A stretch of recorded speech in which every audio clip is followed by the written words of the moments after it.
Hey everybody, and welcome to episode 4 of The Stare Down. I'm Mallory McCormack, your host, and today's episode is called Blindsided. So if you're ready, sit back, relax, grab a drink or two, and listen to The Stare Down.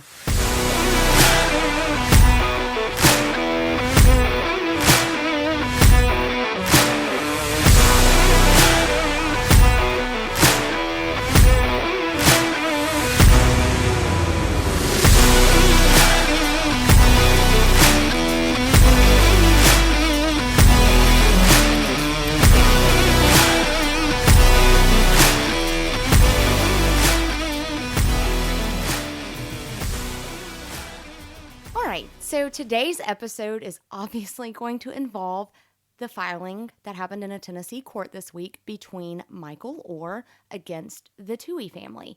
So Michael filed to end his conservatorship with the Tooheys, and boy, did so many people have so many opinions on it. You're either on the side of Michael or you're on the side of the Tooheys. And I'm sure you would all love to hear which side I'm on. And I'm not going to tell you because what I feel like is happening does not matter. I don't know that either side is going to win in this.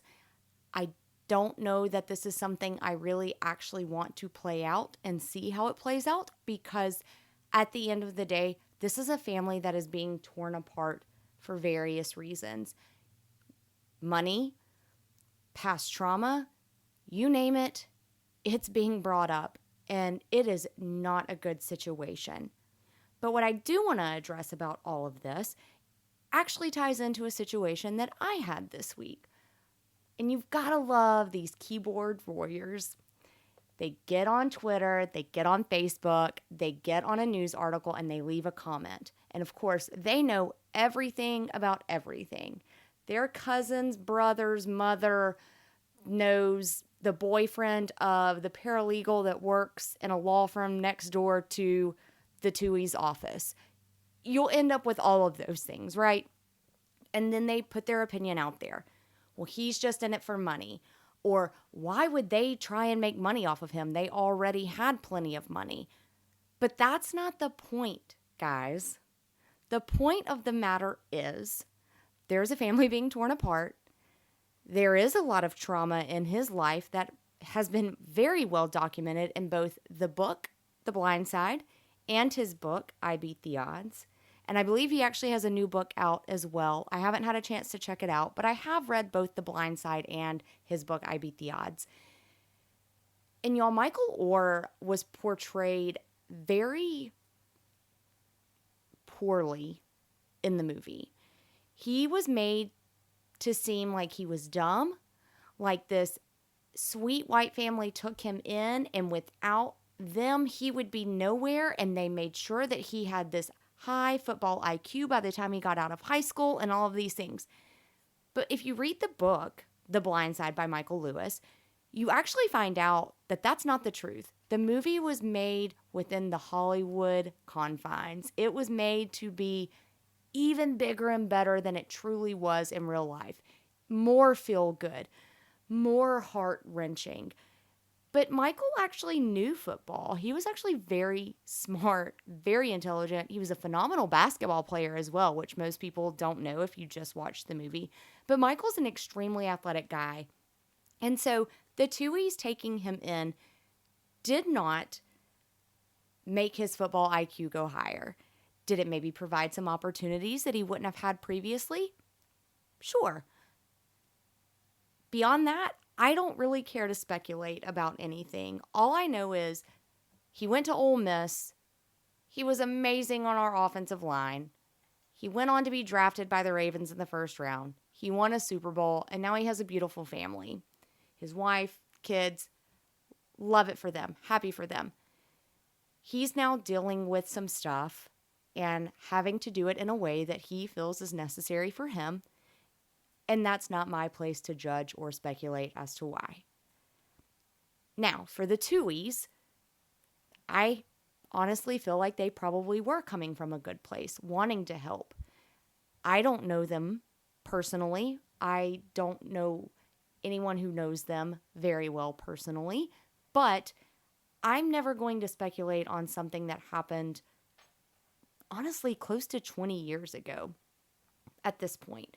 So it's really hard when you start reading all of these messages and all of these comments on things about what's the motivation, or he should be more grateful, or, well, he made his money and without them, he wouldn't have even made money. Y'all, that's just stupid because, as I told someone earlier this week, the argument that they would never want to make money off of him or make money off of the movie because they already had enough money, that's insane. I'm pretty sure Jeff Bezos has not turned down a single penny since he's made his true fortune with Amazon. I'm pretty sure if someone wrote him a check today for some earnings, he'd be more than happy to take it, right? So you can't take that into account. But like I said, it's really hard to watch a family go through this and watch it take place in such a public way. Along with that, this week you saw both a college coach and an NFL coach allow Black assistant coaches to serve as head coach within scrimmages, or in the NFL's case, a preseason game. So in Lane Kiffin's case, he allowed Derek Nix, a longtime assistant coach, to serve as head coach for the first scrimmage. And in the Titans preseason game, Terrell Williams was allowed by Mike Vrabel to serve as the head coach. And what these two men did with their assistant coaches was allow two very highly qualified Black men to get head coaching experience. My hat's off to them. Huge, huge. Both of them pointed out the fact that there are not enough minority coaches out there. Lane Kiffin specifically pointed out that there are 0 Black head coaches in the Big 12 and the SEC. He actually didn't tell anyone in the media that he was doing this until after the game. And this is where my blindsided moment comes from. So he goes and talks to the media after the scrimmage. He tells them why he did it. He said, Derek is very deserving of this, and they need to have the opportunity to showcase their talents. You never know what opportunity may be out there, and let's help them build their resume, right? I applaud both of these men for doing that. So anyway, let's back up a little bit. So Lane tweets out an article that talks about this, and he is talking about his dad and how his dad basically, told him that you need to give opportunities to those as you have them. So I respond to a message that someone has tweeted in reply to Lane, telling him that he should basically just sit back, and they said couch, I'm pretty sure they meant coach, but that he should just sit back and coach, stay out of politics, because it's, and I quote, bad for the sport. I wanted to know how it's bad for the sport. So I respond back that, 1, I don't understand why an Arkansas fan cares what Lane Kiffin is doing. And 2, I don't understand how it's bad for the sport. He is allowing someone an opportunity to showcase their talents and to act in a way that their whole career has led towards. I then get attacked and say that I know nothing about what I'm talking about. I should just leave it alone, all of this, that this is this person's happy space and football is where he comes to escape real life. Well, congratulations. If only the world worked that way, where we could all just have a happy place to ignore everything. But the people wearing these jerseys and wearing these hats as our coaches and administrators, those are real human beings with real thoughts and feelings. The same way Michael Orr has real thoughts and feelings and real trauma to deal with. And the Tuohys have real thoughts and feelings and real trauma to deal with. Lane Kiffin has the same. And so for a fan or not a fan to say that he needs to just keep his mouth shut and do his job, it is so hypocritical, because I guarantee you this guy who was telling Lane to basically shut up and do his job, I have no doubt he probably goes into his job and talks politics and all of the ills of the world that bother him, and that's okay. But if there's someone who's maybe escaping a horrible situation at home, and so work is their happy place, he's not affording them the opportunity to enjoy their happy place. So it's very hypocritical in the way that we as fans interact with these coaches, administrators, and athletes. It's actually pretty disgusting in a lot of ways. So I get blindsided by that. I can handle that, right? I know what I'm here to talk about. I know what I believe in. And I believe that if you've got a voice, use it. If you're going to leave this place better than you found it, go for it. What I then ran into, and this is where it honestly gets a little comical, someone who was not even involved in our exchange, who is a Texas A&M fan, of all things, decides to comment on my looks and apparently my genetic abnormalities and how I have won the random number generator of genetics because I have a gummy smile and crooked teeth. First of all, I'm pretty sure my parents would be very upset if they thought that the money they spent on my braces did not fully correct the crookedness of my teeth. So, hey, Mom, Dad, sorry for you to hear this way, but apparently people don't think it was a good job. And second of all, if I have a gummy smile, that just means I'm really happy, and it just is what it is. If that's a genetic abnormality, so be it. I am who I am. My genes are what they are. There's nothing that I can do about it. So a dear friend of mine jumps in to my aid, tries to explain to this guy that, look, why are you even attacking looks? Why are we even going into this? You're not talking about the issue at hand. Stop. The guy ends up attacking him as well and basically asks if the mental midget, that's a direct quote, is his wife or if I'm just some random person. He explains I'm not his wife. I'm just a dear friend. He can obviously see per our profiles that we are both from the state of Alabama, or at least currently living in the state of Alabama. So we then get insulted to be trailer trash because obviously everyone in Alabama lives in trailers, right? I'm pretty sure Nick Saban's double wide is the nicest on the block if that's the case. But I digress. But I'll admit, it was hard to read those things. It was very weird and personal to be attacked for my looks when that had nothing to do with what was happening. And I'm glad I've had a couple of days to kind of reflect on it and see where those feelings really come from, because I think what it ultimately is that as a female, I can be running just on my normal everyday run and a guy can roll down his window and whistle at me or catcall me, and I'm just supposed to take it. It's gross, guys. Like, it's really gross. And taking it back even further, seeing how on the internet, female athletes, females in general, are subjected to being judged based on our looks or lack thereof, according to some people. It's a really hard thing, especially when we know that, like, we're good, we're smart, we know our stuff. And if guys are intimidated by that, honestly, at this point, that's their problem. It's not mine. I'm still here to speak my truth. I'm still here to talk about what I love. But I wanted to bring up those two situations to kick off this episode because I think it brings it back to, like I said, one of my main points as to why I wanted this whole podcast to even take place.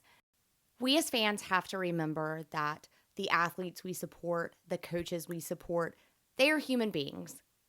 They have real thoughts, real feelings, real trauma, as I've said multiple times now. But they are more than just that jersey they put on. They are more than just that clipboard they carry. We don't have to like it. I don't always agree with everything Lane Kiffin says. I don't always agree with everything that every Ole Miss player or former Ole Miss player says or does. But at the end of the day, I was able to get an education and live my life and take the experiences that I had as a student at the University of Mississippi and translate them into a wonderful life now with everything else within my life that has led up to that point. And so for me to criticize someone who is just trying to do the exact same, like I said, whether they're a coach who's going to go on to coach Auburn one day or coach in the NFL or do whatever, or a football player who's going to go play in the NFL, or a female basketball player who's going to go play in the WNBA. That's not my place to judge them. They have to go live their life. And all I can do as a fan is support them to be the best that they can be with the point that they are at in their lives. That's all I can do. And commenting on whether or not I agree with them, that's just not really my place. I don't ever want to shame someone publicly. I may not like someone. I may not care for someone. You'll find out really quick. I'm not really a Tom Brady fan. I'm also not really an Aaron Rodgers fan. But it is what it is. I can also appreciate them for their athleticism, and I can enjoy watching the game. I can also respect that Aaron Rodgers went and did his own thing this offseason to figure out what his path forward was going to be. Again, probably not the same path I'm going to take, but good for him. Saying all of that to say, you are cheering for other human beings. You are supporting other human beings when they are on that field of play. They are still human beings. So, I'll get off my soapbox now. And when we come back from this break, we're going to have one of my friends, Megan. She is from the Bully Book Club, which I love. And if you listened to episode 2, you heard me and Jamie talking about Bully Book Club. So Megan is a Big Ten girl. She loves all things Ohio, but I'm going to let her tell you about herself a little bit more and get her take on some things, including Twitter trolls and NIL and Tattoogate and maybe some Joe Burrow things in there. So stay tuned, and we'll be right back with Megan.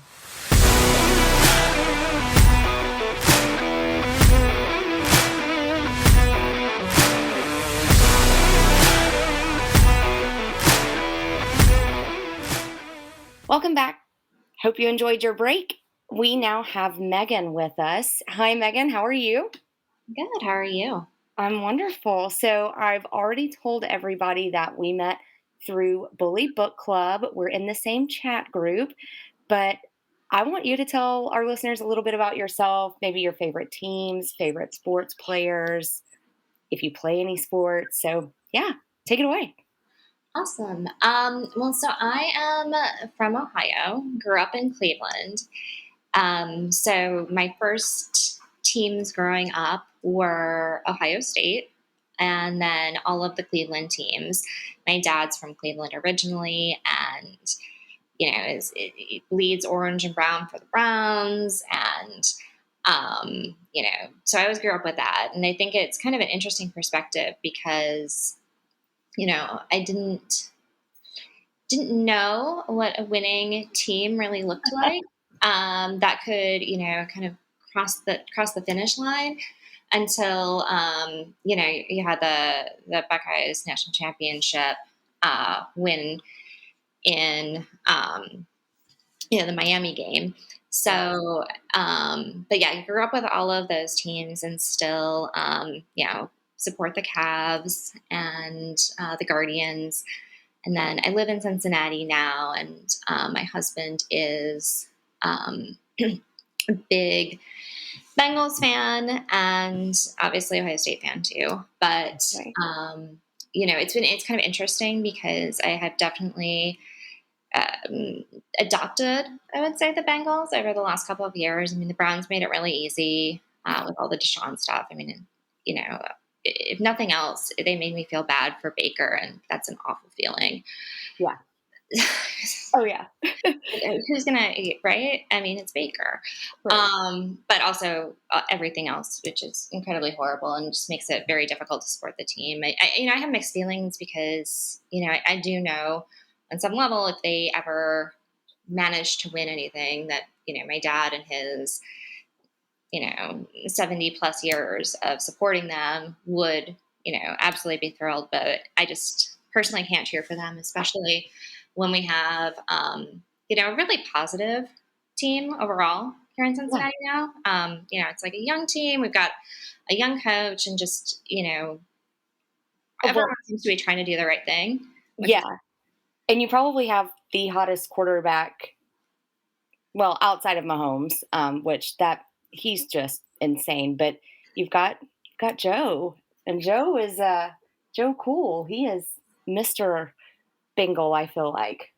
Yeah, I mean, I think it's been great for the city, and obviously his game day outfits are fantastic. We love that. Yes. Um, and obviously everyone's a little nervous right now. You hate to see the injuries, especially in training camp like that. Oh, yeah. And I think there's been kind of a lack of like a ton of information coming out, which I understand. Right. So I think it's really going to be interesting to see, when he does start playing again and how he looks. But and I think that I did not have, this experience, but obviously I think the Bengals fans are pretty scarred by the whole Carson Palmer, what happened to him. Yes. So I think there's a lot of nerves, but beyond anything else, you just want him to be okay. Oh, yeah. And I think it's one of those things, too, where it's really good for the game if he is okay. That's Mhm. one of the things I understand preseason. I understand training camp and all of that. You do it really at any level for any sport. But God, sometimes it's like I just always have a little bit of that nervous energy until they're out of it, because it's one thing if you get injured in a game. It's another thing if you get injured in practice like that. And it's just, I don't know. It just always makes me so nervous. So yeah, I could probably never be a coach because I would be just a ball of nerves every single day and be like, please don't touch them too hard, please. But obviously they have to. So Well, I think it's so interesting too. I mean, just with all the kind of turf debates right now too, because I think by all accounts, this was just kind of a freak accident. And obviously, there were many of those last season across the NFL and even, within college. And I think that it just does become really interesting if we're going to see movement, away from turf and more onto natural grass. I mean, I don't know if you saw like the whole Messi thing, yeah. um, where he says he'll only play on real grass. Yeah. And, that was kind of one of the things too that, Jamie and I talked about in episode 2 is like even the US women's soccer team, they were having to play all these games on turf and the men were getting to play everything on grass and they were having more injuries than the men. It's like, yeah, move us to what they're playing on. Like grass is best. And I'm interested to see because Ole Miss just put down turf in our stadium this year. So I don't know how that's gonna go. So I'm interested to see how our injuries end up stacking up this year, if that is really a thing, or who knows? I don't know. It's weird. Yeah, I mean, I think the whole thing is, it certainly the players' union. I think they're right to push, at least at the very least, for more investigation on it.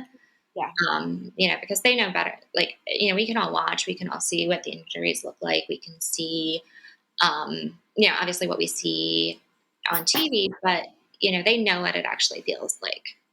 And if they're telling us, yes, we can absolutely tell a difference. And I think there's also something to be said just from like switching what you're playing on too, week to week as well.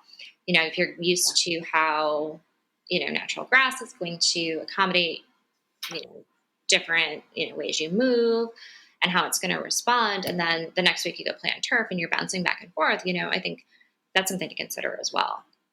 Yeah, and I even love how, like in Arizona, they roll their grass in and out. So it's, the argument too of, well, if it's in a dome or something like that, it's harder to have natural grass. And it's like, but you can still do it. Like there are still ways to do it. So I think the studies are going to be really cool to see what comes out of it. Again, like you said, even just that changing back and forth. I mean, I run, and even going from like asphalt to a concrete sidewalk, those are big changes. And I'm definitely not an elite athlete, but yeah, I can only imagine when you have millions of dollars, resting on your legs and how they perform every week, you probably want some consistency there. Absolutely. And just even like, and then what you're practicing on. I mean, I think that it's not just, one stadium and one game and what surface they prefer, but, having consistency across the board, I think is important. And not everybody can be like Messi and say, well, I'm only playing on real grass. Exactly. I wish I could. I wish I had that much power that I could just say, oh, I'm only going to do this, or I'm only going to drink Starbucks today. But no, I guess we can't do that, can we? It would be nice. It would be. Awesome. So obviously, love the fact that you are in Big Ten country. Big Ten has had some interesting things happening. Big 12 as well. Everybody's kind of moving and shaking a little bit. But one of the things that I know you and I had talked about was a lot of the NIL stuff. And earlier in the episode, I was kind of telling everyone how I had some interesting issues on Twitter and how it completely took me like back. It just took me to a place that I wasn't aware that was there and touched a nerve because it's just someone who's randomly looking at like this profile picture I've put up and reading, however many characters I've typed, and they're just starting to attack me on it. So, I know you said that you've got a lot of social media experience and stuff. So, kind of what are your thoughts on social media, specifically maybe Twitter and NIL and athletes? Because I think, they are out there more, they are putting their brand out there, but in doing that, you're opening yourself up to so much just hate, for lack of a better term. I mean, people just, they love to hate. So, what do you think about those kinds of things? Well, I mean, I think it's interesting because, in some ways, this is all so new, right? Even just like how Twitter or X or whatever we're calling it. I think, in a lot of ways, we feel like it is been around forever. But, if you just look at, the evolution, it's still something where I think we as a society have to figure out how we are going to, conduct ourselves. Because right now, it's truly the ability to be anonymous is, it gives people so much power to say things that they would never say in real life. And obviously there's the absolutely horrible trolls. I mean, I'm sure if anyone listened to this, because I know what happens to women on the internet, I in the back of my head, I have a counter going on every time I've said as I formulate my thoughts, and I'm sure that would be something that people would find to criticize, because I know, just even doing this, and I'm sure, I haven't seen what exactly happened to you on Twitter, but I know just from, listening to their podcasts and talking to people who do this, the amount of policing around female voices with Yes. Up Talk and all of that can bring you into criticism. And then I think you're obviously, by doing this podcast in the first place, treading into a space that some people may consider to be a traditionally male space, which then it formulates even more of an attack. But I think in terms of players, I think we're in a really tough place right now. If you're a coach, particularly at a Power 5 school, there's a whole department that works on this. And if you don't want to look at your Twitter and see what the people are saying about you, and you have that also personal fortitude, because I think it's really hard. I mean, you see this with celebrities too. Everyone's like, well, just don't look at what people say about you on the internet, but it's really hard not to, right? Absolutely. But if you're a coach, there are people who can look at this for you, because arguably it's part of the job. And especially in this day and age, in terms of like recruiting and things like that, you have to have that social presence. But if you're a player, there's nobody protecting you. And at the same time, you really do, I'm sure, especially with NIL deals, and then just, even trying to look at deals, if you were to make it to the next level, you have to have a social media presence to build your personal brand these days. You can't not be present. And that's how you're going to get attention. That's how, potentially you're going to, grow your career outside of your sport. And I think it's so hard, because it just goes back to the commodification of athletes in general. And you see, you always see players talk about fantasy, and how that has also contributed to this idea that players are not people. They're just, they're just there to score points for your fantasy team, so you can, be your brother-in-law. I don't know. So you don't have to shave your head for losing the league at the end of the year, right? Something Right. stupid. Yeah. Exactly. And people are also, I think in general, as a society right now, we also all have such short attention spans, and everything it becomes so much like, what did you do for me lately? And I know personally, so I am a very nervous game watcher.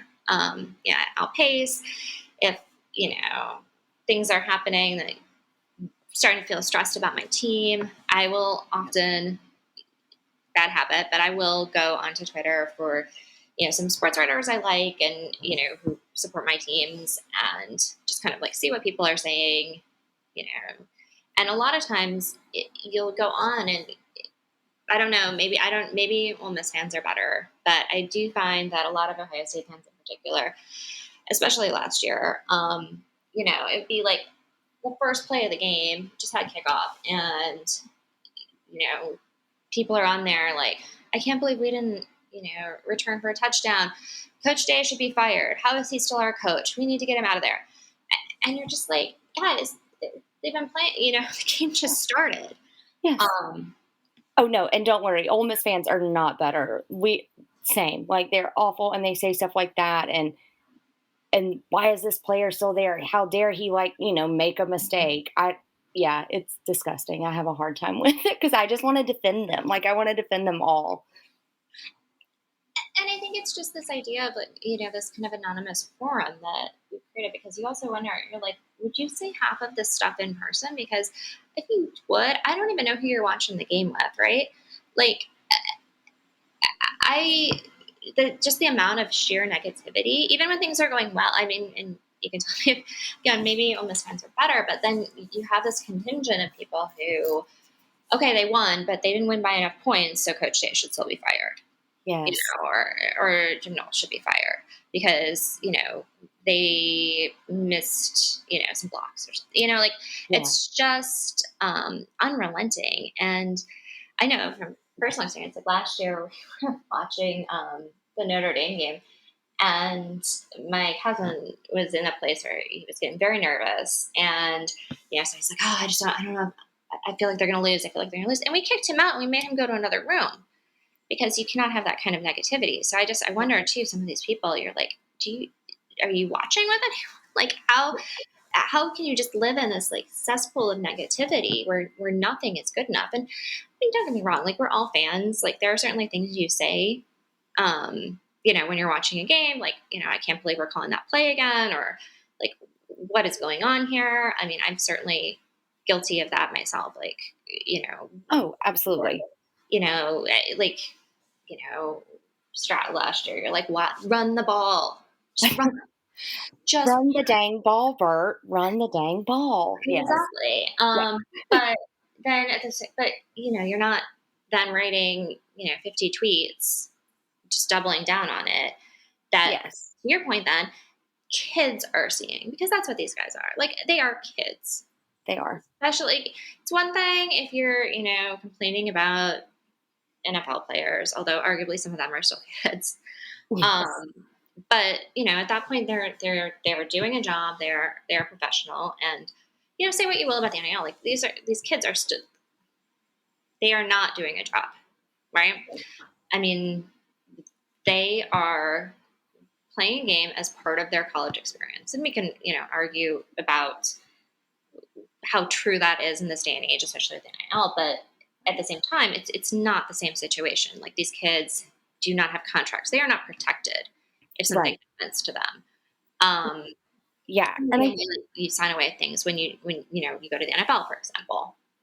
oh, absolutely. And I think too, it's these are still kids who are trying to have a life, and I even with my job and my 9 to 5, I don't want someone standing there and pointing out every single little mistake I make. And so I think that's kind of to your point too, like, how can you be so miserable that that's all you do?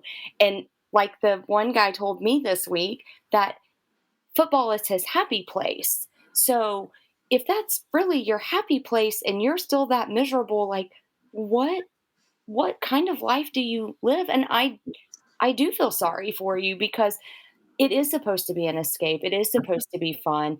These kids are also supposed to be having fun with it, and I think that's probably the hardest part is, you know, when did we become such, and I feel like we've probably always been a little bit of the "what can you do for me now?" Like, if you're not perfect now, or if it's not just a little bit better and you're not just great immediately, then it's we'll move on to the next thing. And I think you even see that a lot in like coaching jobs. Oh, well, you didn't beat Alabama enough times or something, it's like you didn't even hang in there with them your first year. It's a hard thing to come across. But I want to go back to a point that you made early on about being a female, even because I think even with probably the football players, they've probably heard this a lot more, which again is not excusing it or allowing it to happen and providing like that out for people to continue to do it. But I think football being as popular as it is, those guys have probably heard it more growing up. But I was told that part of the issues with NIL that they're having with some female athletes is they will get a contract from a business and want them to star in, a commercial or do a photo print ad or something. Well, if it's a football player or a men's basketball player or a baseball player, they're just throwing them out there and letting them sign the contract. Before they'll even give the contract to the female student athlete, they want her to do like a test shoot and make sure that she looks a certain way and that everything looks up to par. And then they'll talk about giving her an NIL contract. And I find that so gross. Oh, So absolutely. gross. I mean, the double standards are, incredible, and that's an ongoing problem. I was When you were saying that, I was making me think. I cannot think of her name, but the gymnast. She's an SEC gymnast. Um, Yes. Oh, you know who I'm talking about. the girl at LSU who it came out today that she's dating Paul Skeens, their baseball player. Wow. Yes, I know who you're talking about. She makes like $1 million or something ridiculous in NIL deals. Exactly. But, I think she's even said that, so much of it is not driven by her athletic performance. And obviously, she has to be a fantastic gymnast to, be performing at a collegiate level. But it's her appearance, Yes. and the deals that she's getting are also very different from the deals that are being offered, to your point, to like male players. Yes. Um, and so, and I'm sure that's true across the board. It is going to be, there's men are not necessarily held to the same attractiveness standards that women are. No, absolutely. And her name is Olivia Dunn. I think she goes by Livy. Yes. Thanks, Google. I had to look that up really fast. But another thing that I read about her today, and even kind of to that point of the double standard, she doesn't go to in-person classes anymore. And I know I sort of talked about this a little bit last week with Johnny Manziel. He went to all online classes just because the fanatical response to him his freshman year was insane. But she doesn't go to classes for her safety, not because like so many people wanted to be around her, but for her safety, which as a female, we probably all know what that means. That means someone has probably stalked her or done some creepy stuff. And like she's supposed to be a student athlete. The student is supposed to come first, and they can't even protect her enough to do that and to go to class. Like, yeah, I can only imagine some of the other stuff that female student athletes have to deal with. It's absolutely a double standard. And then it becomes a catch 22, because then these same people, on the internet will hold it against her that, you know, that they'll try to argue that because she, quote unquote, like put herself out there, that somehow she, deserves like the stalking and everything. And that's that toxic cesspool that you get with Yes. Twitter in particular. Yes. But it's also, to your point, it's such, women are just treated so differently. I can, I just can't even imagine. And LSU it's not even like you've got a small school or something like that. Right. But I didn't go to Ohio State. My husband did, my family. But, he said, and my brother went there and they're like, oh yeah, you'd see the football players out, you'd see, whoever was the quarterback when they were there, or, like the big names. And it was kind of like how you always hear in New York, like, oh, we're too, Yeah. we see you, but we're not gonna fawn over you. We're too cool for that. And I think that's very much like how a lot of male athletes get treated, or but I'm sure like it's difficult for them too. I'm sure on the other side, they're probably told that, oh well, all these girls like you, so you should just be happy with that, even if it is making your life more difficult, or making it take 3 times as long for you to go to school or to get to class. Um, so and I'm not dismissing that this is difficult for anyone to be a celebrity in this day and age. Right. Um, and then I think it comes back to the Twitter situation, or the online trolling, where you've got these kids who then are expected to somehow not only deal with everything that is being thrown at them and by bullies and trolls and things like that, but then also know how to respond to it with Yes. no necessarily like real training, and unlike again, like coaches or something like that, where they've got more support. And I'm sure the schools would say, oh, well, we have people to support, but it's not the same thing, and these are, again, kids. Their frontal lobes are not developed at this point. Um, and they're going to want to defend themselves. And then, the internet also lives forever. Like, I don't know if you remember, being from the SEC, but like, do you remember Cardell Jones? Yes. And the infamous, what is it? We ain't come to play school. Yep. Tweet? Yep. So, and I mean, I'm not sure. I think he has from everything I can tell, he seems to have a very good like sense of humor about it now. But I mean, that haunted him. Yeah. And that's the thing too. And I've always tried to have this belief, even just in normal everyday work situations, sending an email, being very cautious of not too many exclamation points, not sounding, you know, overly excited or overly angry, and kind of treading that line of you are sending what looks like an emotionless thing, but there's always emotion tied into it, right? Like, we're humans. Emotion is tied into everything. And so especially when you do get on the internet, you can't tweet sarcasm, you can't tweet humor. It just all comes across 90% of the time. I feel like it it's going to be taken out of context. Heck, probably 99% of the time it's going to be taken out of context, because there will be those people who just don't know you. They don't know how you would normally talk or type something in a text. Those kinds of things, and it just is going to get blown out of proportion.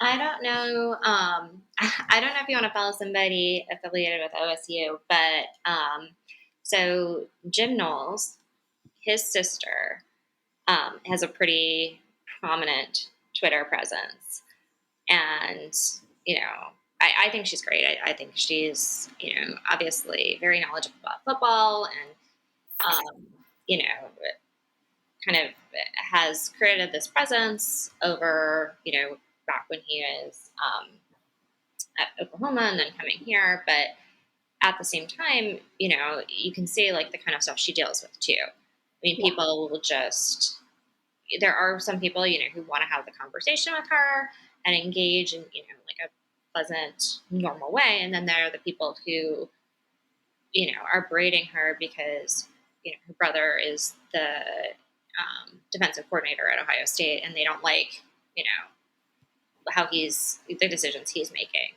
And they're taking that out on her. Yeah, because she totally has the ability to control that, right? Mhm. But just because like she put herself out there, and I mean, I follow her. I think she's really funny, and I enjoy her takes on things. But then you start to read the replies, and you just see how I think it's very rare to find any sort of Twitter engagement where you don't have some sort of trolls or people who are just coming in to take some sort of a very aggressive position, be it, because they had a bad day and they want to, they're taking it out on people, or, they just get some sort of weird kick out of, trolling or what's going on, like the bigger picture. But I think it says something that I'm not sure you can find anything now, especially with how it's being run now, where there is just a purely positive back and forth. And at least when you were mostly before Twitter really blew up, I'm sure all these conversations, about like, should we be starting this guy, like, what's our play calling doing, all of that stuff, like that's happening on message boards, right? Oh yeah. But the big difference there is you have moderators. Yes. And in most cases, I'm only really familiar with like Ohio State's related sites, but pretty aggressive. People will get kind of dealt with immediately. And honestly, like, you see other commentators then, or commenters then, I think reacting to that in a positive way, in which then there becomes like a level of self-policing. Like, hey, we don't do that here. Yeah. Or like, calm down. That's not how we act here. Yes. Like, okay, you've had a bad day. Take a break, take a breather, and come back when you can say nice things. Right. Yeah. You can come out of the grays. Yeah. But I think that it just is this place now where you can just do whatever you want, and that tends to bring out the worst in people. Broader than obviously, what we've been talking about, which is, the college athletes. Yeah. Yeah, no. So I think all of that, really interesting perspectives too, and a couple of things I hadn't thought about. But yeah, I think that's just social media is a wonderful thing, but just like everything in life, there's a good and a bad to it. And so I think it's hard sometimes to look past that bad and to focus on the good. So I think I'm going to take this kind of as my personal challenge now of anytime I do see these athletes posting something about their NIL deals or something good that they want to celebrate, making sure that I am one of those that likes it, retweets it, comments something nice back, because they do work really hard. They don't get paid enough if they even have an NIL deal. Some of them don't. But yeah, I think this is a good wake up call, just even for me personally, to be like, hey, just remember that person on the other end, they have feelings too. Well, a lot of it too is like, would you ever dream of saying something like that to somebody in person? Oh no, never. These people would never say this stuff to your face. I mean, I obviously, because they're hidden by the internet, but also like no sane person's ever going to say anything like this to another person. Right. Exactly. And I mean, I think it's hard too because you want to think again because these are kids, but people treat them like, and I think it's all athletes, and it goes back to like what we we're talking about with like fantasy too, of the people going after, I don't know, like Zeke because he didn't score enough points for them, and not realizing that they are going to take that and like it's actually going to affect them. Like they do not exist in this world solely, to benefit your fantasy team or so, your favorite team wins. And everybody has bad days, and they're not just like, and you're like, I'm sure some people would be like, well, I mean, I'm not actually like targeting anyone specifically, but it's bigger than that because these kids are also like, they're seeing everything, they see, oh, my school's trending. And yeah, okay, maybe they didn't get called out by name, but they're seeing like all of these negative things said about their school, about their coaches, about their team, even, like calling them lazy, whatever. And that's going to have an effect, even if you are like, oh, well, but I didn't say anything bad about anyone in particular. Like, it's just, and I think that gets back to the point too. Yeah. You're supposed to have some joy in this. Exactly. Sports are supposed to be joy if all you're doing is being, like angry about it. Yes, I know Yeah, sports are my happy place. I do get frustrated. I do yell a lot. You were talking about being a pacer. I'm a total pacer. I also have weird superstitions, but as I tell everybody, they're only weird if they don't work, and they usually work. So we're gonna stick with them, right? Hey, if you're cool, let's take a quick break, and then when we come back, I want to wrap things up because I want you to give me your take on Tattoo Gate, and then a couple of other things. So we'll be right back. Y'all stay tuned.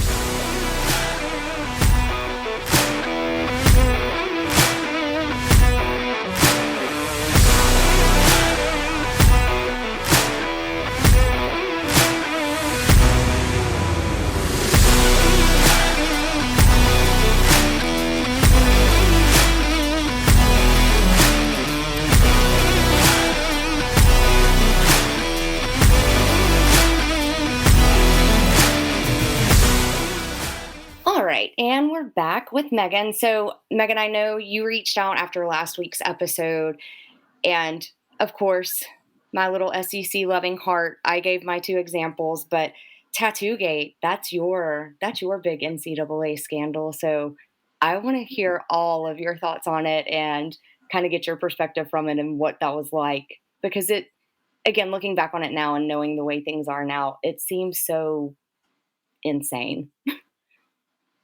Well, I mean, so anyone who is not aware of Tattoo Gate, so it happened in 2010.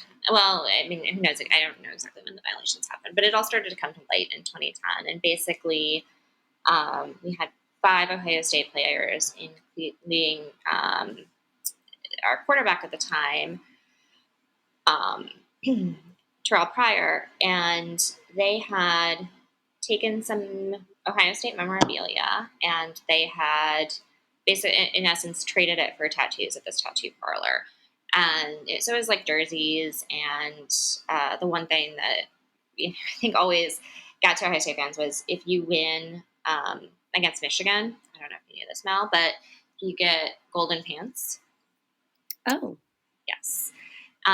So you'd have some guys who had like four sets, but that was like something that they traded, and I think like some championship or not championship, but like bowl game rings, okay. and it came out. So they did this, and I mean I think the value was around like $1,000. I think at most like $2,000 because tattoos are not cheap, No, they're not. and it came out because then actually the tattoo parlor was being investigated by the feds for like something else. I do not remember now. But that's when it all starts to come out and it blew up. And it's so, you feel so bad for the players now. And I think it's such a an encapsulation of why kind of the NIL was necessary. And certainly, I think even at the time there was a lot of kind of morality police, like, oh, who needs tattoos? Like that's not something you need. But you know, who are we to tell kids what to spend their money on? Like, another player might have like, had the opportunity, maybe got into PlayStation, something like that. I mean, again, these are kids, and honestly, I think you would agree they deserve some spending money, right? Yes. Oh, And absolutely. how they're going to spend that's nobody's business. So, um, anyway, at the end of the day, so it comes out, and then this kind of drags out in the how it's handled with the NCAA for a while. Initially, I think it all kind of comes out. I want to say in like December of 2010, and they've just come off of like a fantastic season. I think they went 12-1 that year. Um, Most of the guys who were involved in this had kind of like record-setting years. I think three of them, like, so it was Terrell Pryor was the quarterback, and he was like top 10 career passing yards for Ohio State. And then DeVere Posey, who's a wide receiver, also like top 5 career record. Then you had Boom Herron, and he was like a top 10 all time rusher. And then you had Mike Adams, who was like All American that year. And, obviously, at the end of the day, all of those records get wiped. And so they lose all of that. three of the guys end up going into, they ride out their suspensions. They get 5 game suspensions the next year, and kind of ride out their suspensions, go into the draft. I think they all may have stayed like a year, but they all end up in the draft. They all kind of kick around the NFL for a while, um, or play for at least a couple of years. And, um, Pryor at the time, was, when he was being recruited, even through, college football, like he, was considered to be very, very talented. Right. He initially takes the suspension, but then decides he's just going to go into the supplemental draft. And he's going to withdraw from the university by the time this kind of all plays out the next summer. And I think where it also gets really interesting is that not only, I mean, you look at like what did that cost him? Like what would he have gone if he'd been, in the regular draft? And also not kind of probably had like this reputation of, being a potential troublemaker. Yeah. Because, not that it's his fault, but you had a kind of unique situation there where the NFL actually ended up also punishing him. So again, like the guys who stayed at Ohio State, they got a 5-game suspension. The NFL actually then gave Pryor a 5-game suspension when he went to the NFL, which I think, you can debate how that all plays out too.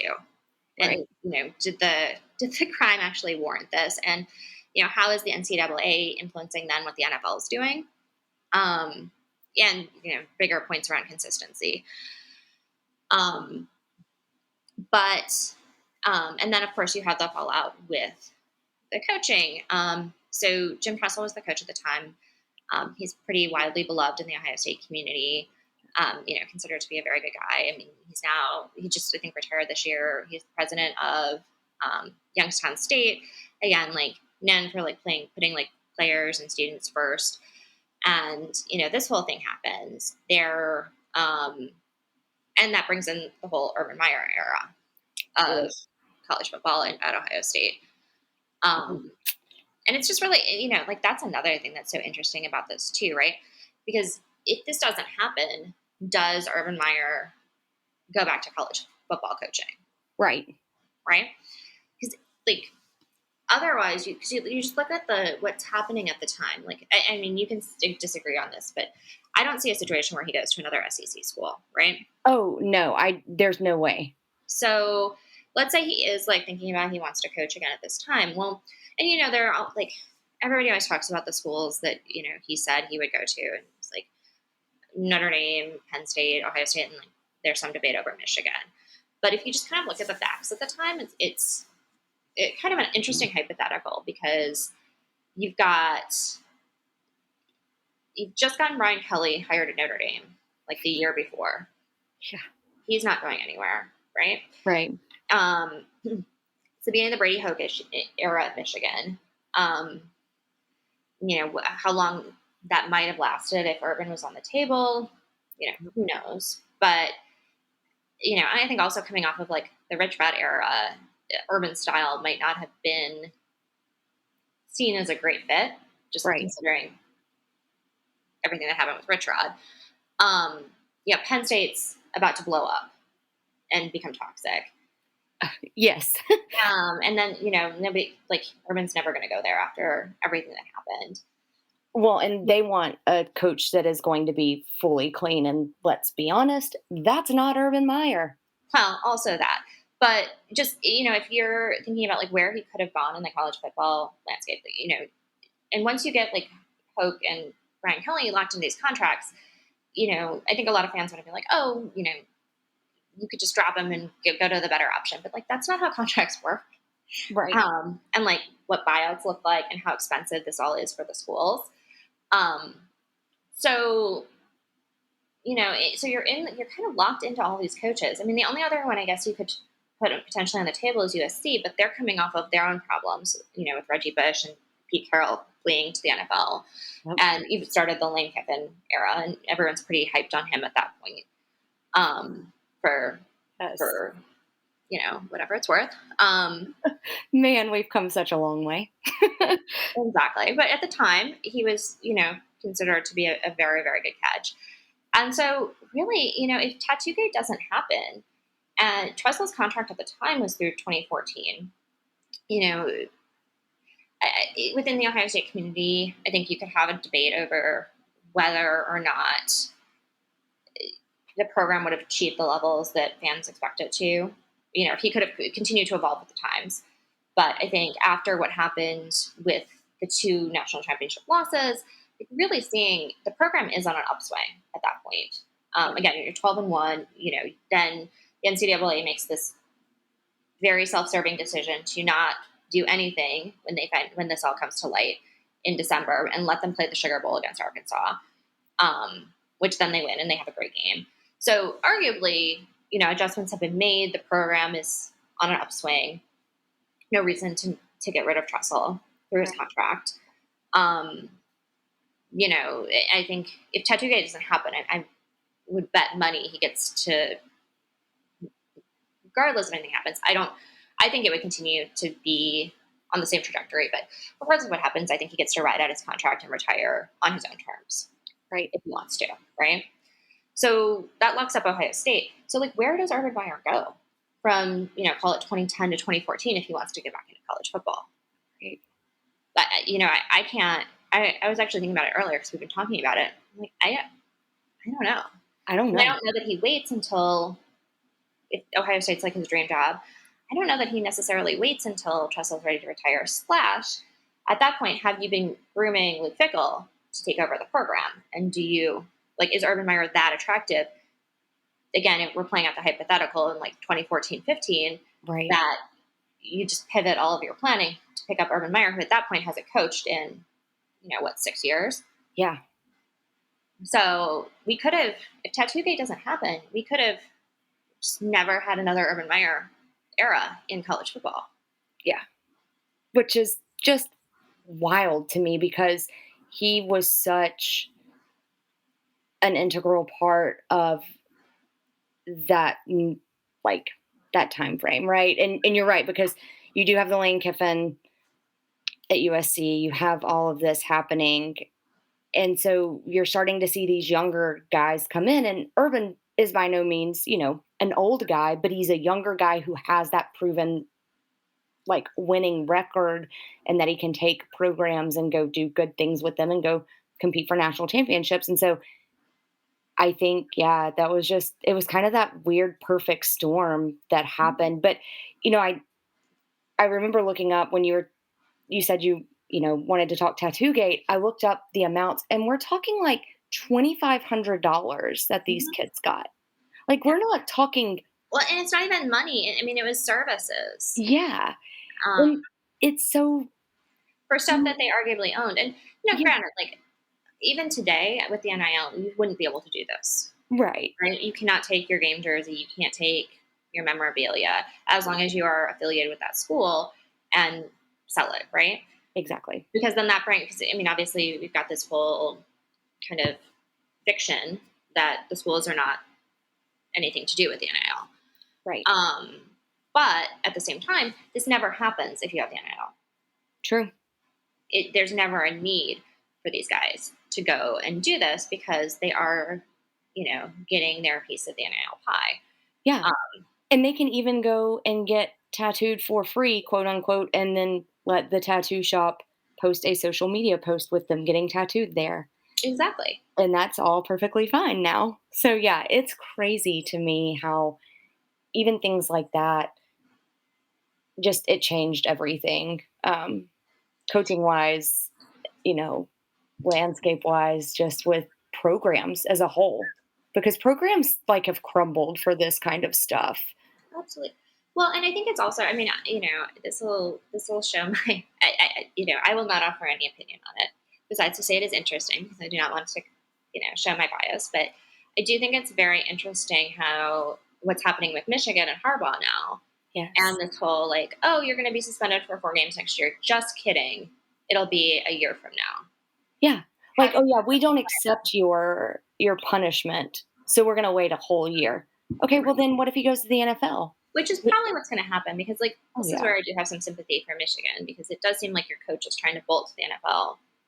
Oh, yes, absolutely. And And I think you also have the situation, like, I mean, then, but that goes back to, like, USC happens and Pete Carroll bolts to the NFL and there's no punishment or anything for, like, he personally yeah, gets out of it completely scot free. yeah. And I think that's part of the stuff that bothers me too, and some of the NIL legislation that has been brought up, specifically by the wonderful former coach named Tommy Tuberville, who's now a U.S. Senator. Good job, state of Alabama. Way to show what we really prioritize down here, and that's obviously football. But he put in there, the legislation, it's that a kid has to stay for 3 years at the school they originally signed with.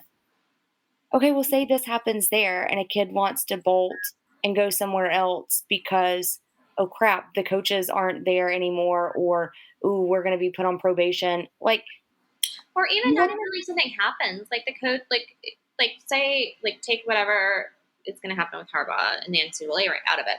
Yeah, But, like, if this is the same situation a year ago, and we're having this conversation, and we've gone through Jim Harbaugh trying to go to the NFL for God knows what time.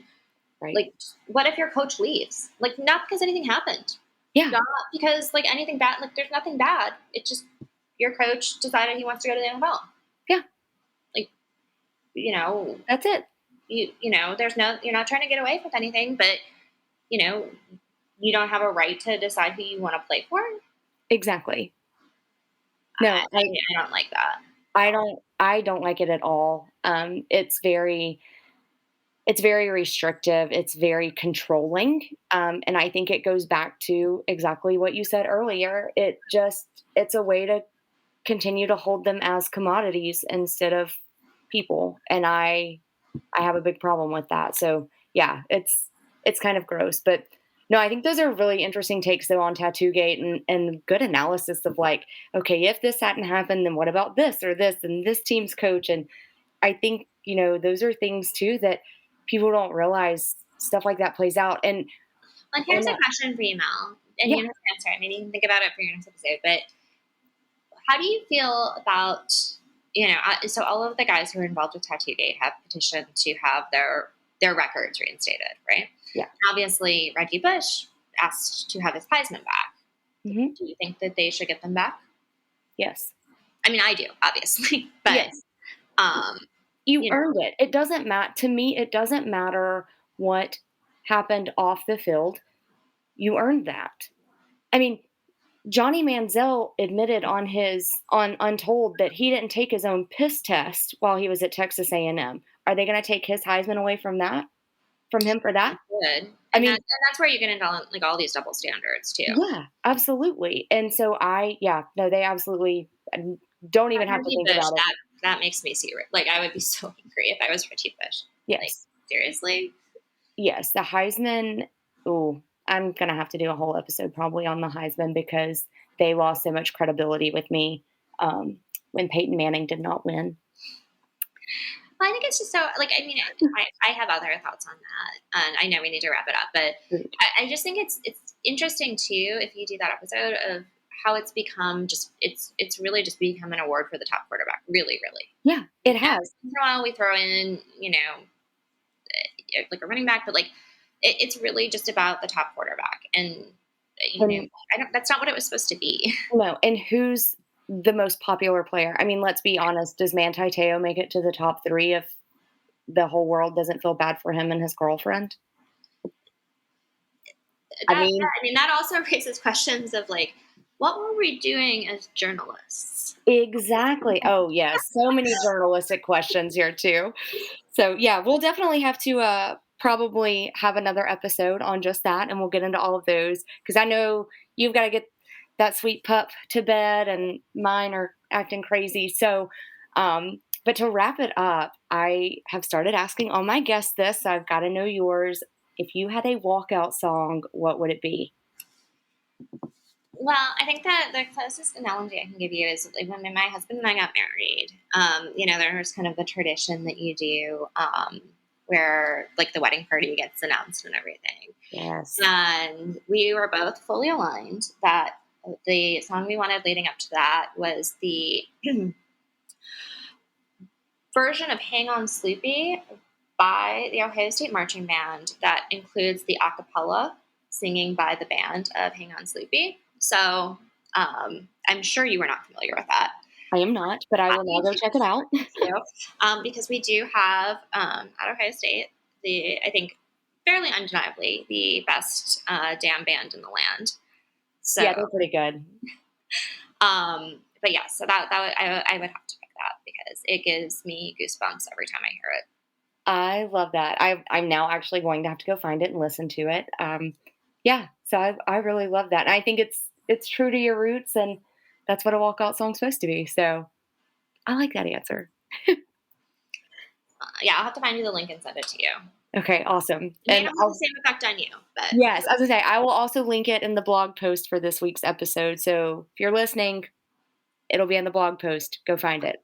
So perfect. Well, Megan, thank you so much for joining me. I really appreciate it. And I know we'll chat in Bully Book Club soon, but I hope you guys have a good night and as much luck to your Buckeyes as I can give you.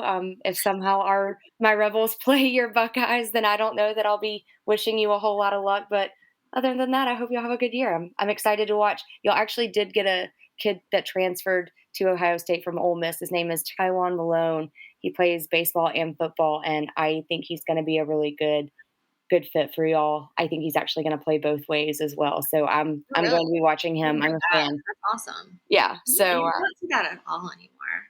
That's great. Yeah. So awesome. Well, thank you again, Megan. I hope you have an awesome night. Yeah, you too. Thanks so much. Awesome. Thanks. Bye. All right. Thanks so much for joining us for episode 4 of the Stare Down Blindsided. I hope you've enjoyed it. If you have any feedback for us, you can always find us on Twitter or X, whatever you want to call it. It's at the Stare Down Pod. You can find us on Instagram at the Stare Down _podcast. Email us at our Gmail account, thestaredownpod@gmail.com. Find us on Facebook, The Stare Down Podcast, or go to thealabamatake.com. Today's blog post will be up as well, so if you want to leave some comments on that, enjoy my puns and all of the things that go along with it, you're more than welcome to. But until next time, remember, sit back, relax, grab a drink or two, and enjoy the Stare Down.